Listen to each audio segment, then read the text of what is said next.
Jordan Peterson introduces Chris Olson, CEO of the Media Trust Company, which works to make the online world safer, primarily by protecting corporate digital assets. However, their conversation focuses more broadly on the dangers of online criminality. Peterson notes that a substantial proportion of online interaction is criminal, especially when including pornography, which constitutes about 20 to 25% of internet traffic. Olson's company creates virtual personas to attract and identify criminal activity targeting vulnerable groups online. Olson explains that elderly people, particularly those in their late 70s to mid-80s, are frequently targeted by romance scams initiated on dating websites. Criminals collect data on seniors, interact with them, and then move conversations off the dating sites to manipulate them emotionally and financially. The scammers often have sophisticated profiling methods to identify vulnerable targets. Another common scam targeting seniors involves fake tech support or computer upgrade offers. Seniors often receive pop-ups or messages claiming there's an issue with their device, prompting them to call a number or click a button, leading to further exploitation. Olson mentions that 17-year-old males are often targeted with offers for illicit drugs, including a growing market for under-the-table hormonal treatments. 14-year-old girls interested in modeling are frequently approached by human traffickers.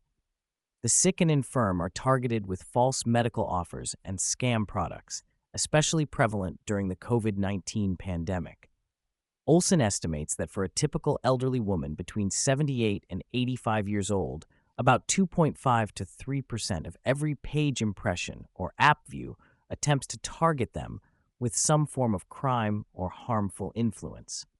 He notes that if grandmothers were being mugged or attacked on the street at the rate they're targeted online, there would likely be National Guard presence on every street in America. Olson explains that roughly 80% of what runs on a user's device when visiting a website or using an app comes from third-party sources, not the owner of the site or app. This third-party code is where much of the criminal activity originates. The Media Trust Company's job is to examine this third-party content, determine what violates company policies or might harm consumers, and inform companies about these violations. The conversation touches on the growing use of AI in creating deep fakes and manipulating content.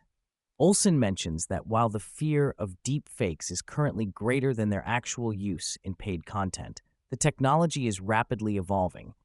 He notes that criminals are now creating multiple copies of similar content to make it harder to remove entirely. Criminals leverage the vast amount of data collected by digital companies to target individuals effectively. This data allows them to create highly personalized scams and attacks. Olson emphasizes that the digital ecosystem knows a great deal about users, including seniors, making it easier for criminals to exploit vulnerabilities. Peterson points out the difficulty in prosecuting online criminals who often operate from different countries. Olson acknowledges this challenge and suggests that cooperation between governments and private entities in the digital supply chain is crucial for addressing the issue effectively. While education about online dangers is important, Olson argues that it's not sufficient, especially for seniors who may lack the technical savvy to distinguish between legitimate and fraudulent communications. He emphasizes the need for technical solutions and cooperation between governments and private companies.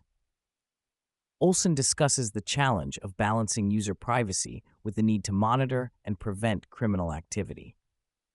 He suggests that while privacy is critical, there needs to be a way to understand and control what is delivered to users' devices based on collected data, without necessarily broadcasting that information. Olson advocates for governments to take a more active role in policing digital crime, similar to how they police physical streets. He suggests that state governments, being closer to the people, might be better positioned to take tactical action against digital crime. He emphasizes the need for cooperation between governments and private companies in the digital ecosystem. He suggests that companies should be willing to share information about criminal activities without fear of repercussions, to collectively move upstream and address the source of harmful content. Olson argues that there needs to be a shift in focus from protecting corporate assets to protecting consumers. He suggests that companies prioritizing digital safety and consumer trust are likely to be more successful in the long run. He explains how his company creates millions of virtual personas that mimic potential targets to attract and identify criminal activity. These personas are designed to appear as vulnerable individuals to the digital ecosystem, allowing the company to detect and report harmful content and activities. While AI is increasingly used by criminals, Olson notes that it's also being employed for protection. His company uses AI to continuously scan digital assets and keep their virtual profiles active, essentially using AI to defend against AI-enabled criminal activities. Peterson suggests that companies prioritizing user safety and trust are likely to be more successful in the long term.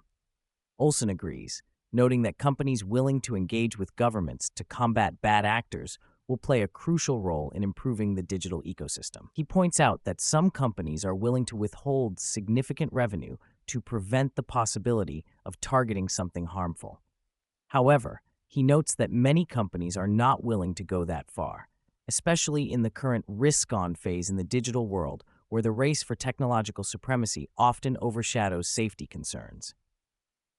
Olson expresses cautious optimism about the ability to control online criminality. For companies that prioritize digital safety, he believes it's possible to detect and remove the vast majority of potential attacks.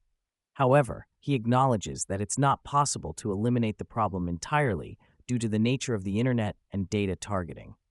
The conversation concludes with a discussion of the ongoing challenges in the digital world.